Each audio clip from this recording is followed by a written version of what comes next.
Now, in a strange universe where I myself am an enhancer, I don't see my particular abilities being all that great, because all I'd be able to do is enhance your interest in the subscribe button for the New World Review, the pressing of which will grant you regular Hunt Hunter content uploaded straight into your YouTube feed. Hello and welcome to the New World Review, your source for everything anime and manga, and today we will be beginning a detailed journey through Hunter x Hunter by taking some time to examine the individual Nen affinities as well as their users, commencing with Enhancement. Now, if for whatever reason you're not too familiar or not too solid on the concept of Nen in general, then I highly recommend you watch this video first, because a lot of what I'm going to talk about here relies on some basic assumed knowledge of Nen. It won't be too much, just simple things like aura manipulation, as well as foundational principles, but assuming that you're a complete Hunter x Hunter boss by now, we are going to dive straight into Enhancement. So this is by far the most basic Nen affinity of the 6 categories, so I figure that it's a nice one to start with, and basically the objective of this art form is to have its users wield their aura to increase the general strength or durability of either an object or parts of the user's body. So as a result, the large majority of enhancers that we encounter in the series are going to fall into a very simple category of brawlers, and as such it can be something of a common belief that enhancers don't actually need to develop a unique Hatsu of their own, and they can excel by applying the basic and advanced principles of Nen just to a significantly more potent degree than those without the enhancement affinity. And while there is a great deal of truth in that thought, it is nowhere near the be-all and end-all of Enhancement, which we will explore. But for now, I should also point out that of the 6 categories, Enhancement is certainly the most balanced, because it allows users to have roughly equitable attack and defensive capabilities. Because the logic is, the stronger that you can make your attack, then in theory, you should be able to defend using that exact same aura manipulation, just distributed differently. However, to counter that whole point about balance, Enhancement is by far the least versatile Nen ability, so while it may provide a user with some general comfort in Nen combat, it's not going to be the discipline that will grant a user maximum reward for the art form, which is why I would argue that Enhancement is best used in conjunction with one of the other affinities. And speaking of, according to the Nen Ring, Enhancement is bordered by emission and transmutation, with emission being another fairly basic mechanic on its own. However, in combination with other affinities, it does become pretty phenomenal. And as for transmutation, this is most certainly the best friend for natural enhancers, because it provides them with that much needed versatility should they choose to invoke it. Which, to be fair, they may not, because if we examine the ever-reliable source that is the horny battle clown Hisoka, his Nen personality analysis scheme defines enhancers as simple and determined, often completely subject to their emotions, and very straightforward fighters who are unlikely to think too far beyond the simple rush of battle. And as for whether or not that's true, well, let's find out. And obviously we should start by examining our primary protagonist, Mr. Gon, who is an example of Enhancement incarnate, and his signature Hatsu rock from the Jajunken set reflects this, because this is one of those situations that we're talking about where defining rock as a Nen ability doesn't necessarily work, because it could more accurately be described as a combination of the established principles of Nen. In essence, Rock sees Gon perform a supercharged version of Ko, which is allowed to exist because Gon takes an incredible risk in terms of the time he needs to power it up, but also in this process he forgoes any form of aura defense. So it's a gambit technique that relies on defeating an opponent right then and there. In addition to this though, Gon can further power up the Ko by building up his Ren, but in the end what you do have is a big old puncho that if you get hit by, it doesn't really matter who you are, you're taking some pretty serious damage. And in fact, most average people would certainly be killed upon impact with it. So it's a very stock standard enhancement maneuver really, and to see a similar example, let's now turn to another enhancer in Uvogin, who, godlike and legendary figures aside, is quite possibly the physically strongest character that we have ever encountered in the series, and his grand attack is known as Big Bang Impact, which similarly to Gon's rock, has Uvogin focus his aura into a fist via Ko, and then he very simply punches a target, which generates enough force to rival that of a small missile. And that seems pretty phenomenal in comparison to Rock, but all of this is made possible primarily through Uvogin's absurd base physical strength, as well as his profound mastery of Enhancement, but also through a set of restrictions on the attack itself, which Machi implied can only be performed by Uvogin's right fist, and it must be a straight punch. So there is very little room for versatility with Big Bang Impact, but at the same time, versatility is not necessarily the aim of Uvogin's straightforward game. If anything, Uvogin is what I would call the ultimate pure enhancer, because his strategy in life is to tackle everything head on and force his way through with simple brute strength. And for an awfully long time, to be fair, that strategy did work out pretty well for him. But his demise at the hands of Kurapika really highlights the flaws of pure enhancement, because even if we disregard Chain Jail, Uvogin's simple tactics could not stand up to a competent Nen user capable of actually thinking and strategizing. Enhancement isn't always about fist-based attacks though, and to briefly examine that, I now present to you a bunny named Ramot. I guess more accurately a Chimera Ant enhancer who used his brief time on this planet for the simple task of creating a technique known as feather blades, which, as the name implies, enhances his feathers to the point where they become super sharp and super strong. So very basic enhancement and effective, although not quite effective enough. A more interesting and diverse use of enhancement can be found in the character of Palm Siberia though, who most people often forget as a natural enhancer, and that does make some degree of sense because her two most memorable abilities, being Wink Blue and Moment Clairvoyance, do not appear to invoke enhancement at all. And to be honest, it's quite difficult to discern exactly how she does achieve these, and if I didn't know for a fact that she was an enhancer, I'd say that it was specialization. But in terms of enhancement, Palm shines through the use of the Black Widow Hatsu, which is a very fancy way of saying that she can enhance her hair and wrap it around herself to act as body armor, which then allows Palm to focus on devoting the majority of her aura to attacking rather than using a substantial amount of it to defend, which is very handy for her because she doesn't quite have that raw physicality that an Uvogin would. So it's a much more sophisticated enhancement strategy than the more reckless invocations of Gorn and Uvogin, and I should say that while unconfirmed, it is also incredibly likely that Black Widow requires Palm to use manipulation to shape her hair, which is a pretty fantastic example of where I believe enhancement is best applied, which is in conjunction with another discipline. Enhancement does continue to get more diverse in this though, and the comparatively recent character of Bill shows us this as he is a rare individual in the world who is a natural enhancer with a supportive type Hatsu. His ability, known as Erigeron, allows him to accelerate the growth of a living being. So for example, he can make a seed sprout into a plant within mere minutes, but he can also use his ability on humans to directly enhance their individual Nen power. So Bill is the kind of enhancer who is best kept out of combat, but a huge benefit to any partnership or group dynamic.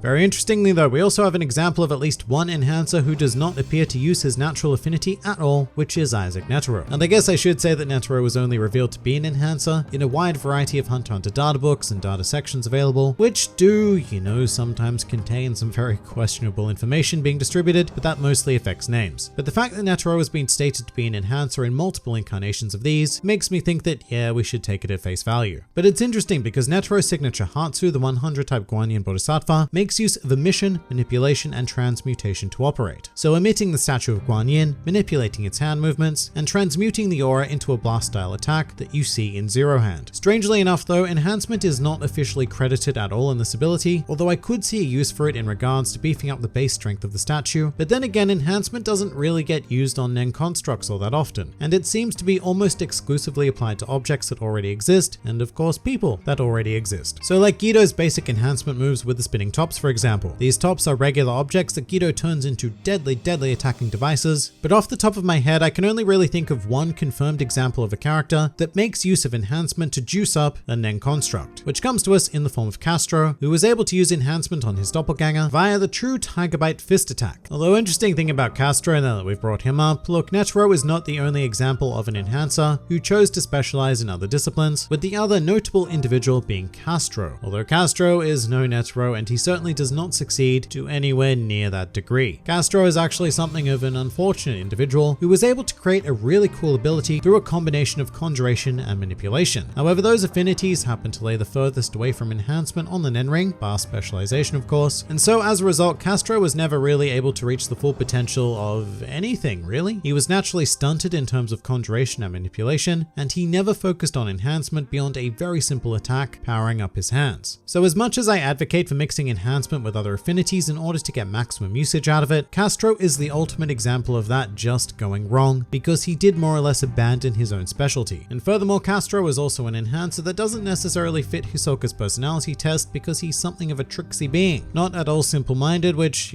doesn't necessarily prove Hisoka's thesis wrong. And in fact, if anything, Castro is the exception that proves the rule, because his personality was just plain incompatible with the art of enhancement. Now for some other personalities who are tough to look past, we have Yuppie, the Chimera Ant Royal Guard, who presented himself as a very simple individual, but one capable of great growth. He was a natural enhancer, but I also don't think it's really fair to examine the Royal Guards too closely, because their aptitude for Nen makes a natural affinity pretty pointless, unless of course it is specialization. The thing is, Yuppie had the sheer quantity of aura and natural talent to make devastating use of any discipline, and in fact the only confirmation we have on how any of his abilities worked is that Rage Blast is a clear example of emission. Metamorphosis and Rage Incarnate are much more difficult to diagnose, but I feel like a combination of enhancement and manipulation makes a lot of sense in regards to how he changed and powered up his body. Turning to the Phantom Troupe once again though, and they have two more enhancers that are not Uvogin, being Finks and Nobunaga. Now Finks makes a lot of sense because his ability, the Ripper Cyclotron, sees him increase the power of his eventual punch with each time he winds up his arm in a clockwise direction. And this actually bears a lot of similarities to Gon's rock technique, because Sphinx actually needs to take usually quite a decent amount of time to charge his attack, with 15 rotations being required to destroy the body of a particularly resilient chimera ant. It's a fascinating use of enhancement though, because rather than performing an advanced ko, it's more like Sphinx has set himself a Nen limitation, needing to perform the rotations to access great power, which is hugely advantageous in this case, because it means that he can still keep up a great natural defense, whilst being afforded the opportunity to attack viciously. And as for Nobunaga, he definitely fits the bill of an enhancer, being an honorable warrior type, and even though we don't have a solid example of him applying the affinity, I imagine that he would use it in a much more precise manner than the pure punch bombs that are Gon, Uvogin, and Sphinx. And just to round out our natural enhancers, we also have Wing, Gon and Killua's initial teacher of Nen. He just so happens to be an enhancer, which doesn't initially seem to fit Hisoka's personality branding, although to be fair, we never really learned quite enough about Wing. The one I find the most fascinating though, is that according to the official Hunt x Hunter databook, Maha Zoldyck is an enhancer, which should raise big question marks for those of you familiar with the abilities of the Zoldyck family, who operate exclusively as transmuters or manipulators. So basically every white-haired Zoldyck is a transmuter, and every black-haired one is a manipulator. But I guess Maha has no hair, so that might give him some comedic license to be a bit different, but I just find it fascinating that he's the odd one out when every known generation below him subscribes to the classic Zoldyck standard. And there you have it, a fairly detailed overview of enhancement as well as natural enhancers. So no, it's not a simple case of saying that enhancers are all brute force combatants, although admittedly a lot of the prominent users in the series do subscribe to this labeling. I maintain that enhancement is best used in combination with other sectors of the Nen Ring, and it can also be applied purely in a supportive nature. So there is much more versatility in this art than many give it credit for. Although to be fair, that versatility isn't taken advantage of by most basic enhancers. So for now, enhancers of Hunt x Hunter, I salute your broad simplicity. But what do you guys think? Please do leave your thoughts on enhancement in the comments below, or even join my Discord server. And if you're keen for more Hunt x Hunter content, then please do go and check out some of my other videos, or even subscribe to the channel for regular Hunt x Hunter glory delivered straight into your YouTube feed. But for now, this has been the New World Review, and I'll see you next time.